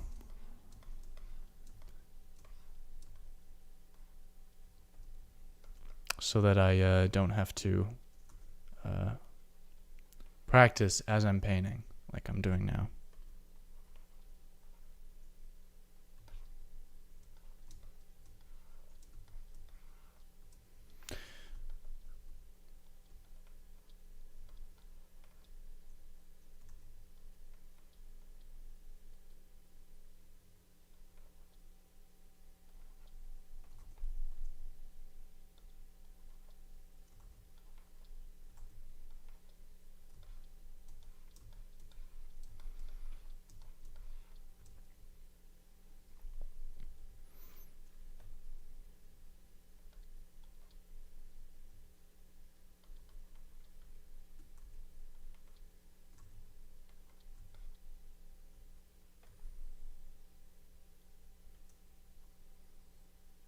Yeah, she's turned out to be quite different.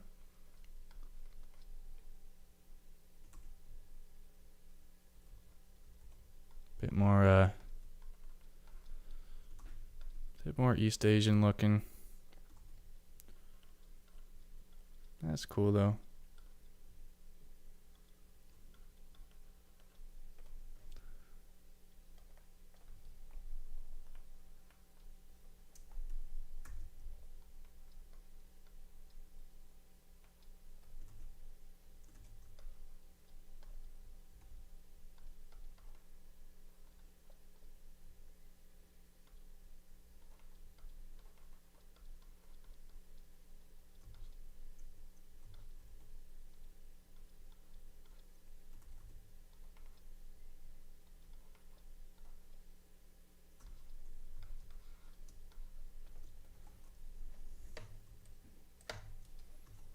I've made a real mess of this lip area here. That's kind of close. Just need to get rid of that part there. Yeah, that's a little better. And I would like her eyes to be open. But yeah, I think I definitely need to take a break from this. Jose,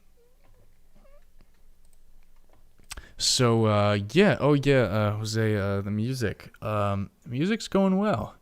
So I'm a little off topic, but I am working on putting an album together right now, of my original songs, and I actually practiced with the band last week, and we'll be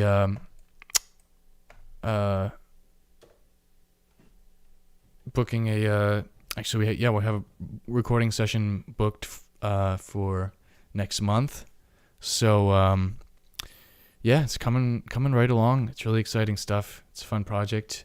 You can check out more of that stuff on my my music page or my Instagram there.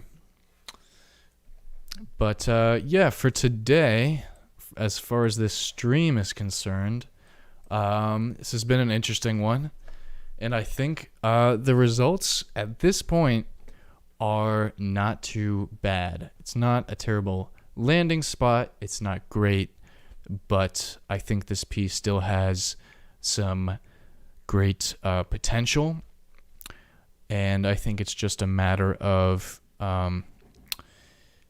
putting that time in and making sure all these elements are working together. And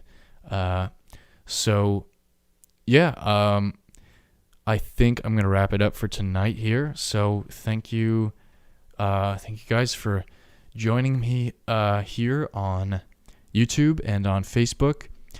And I think what I will do is I'll send out an update when I'm gonna do part 2 of this.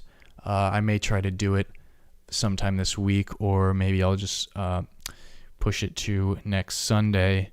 But I will send out an update and let you guys know.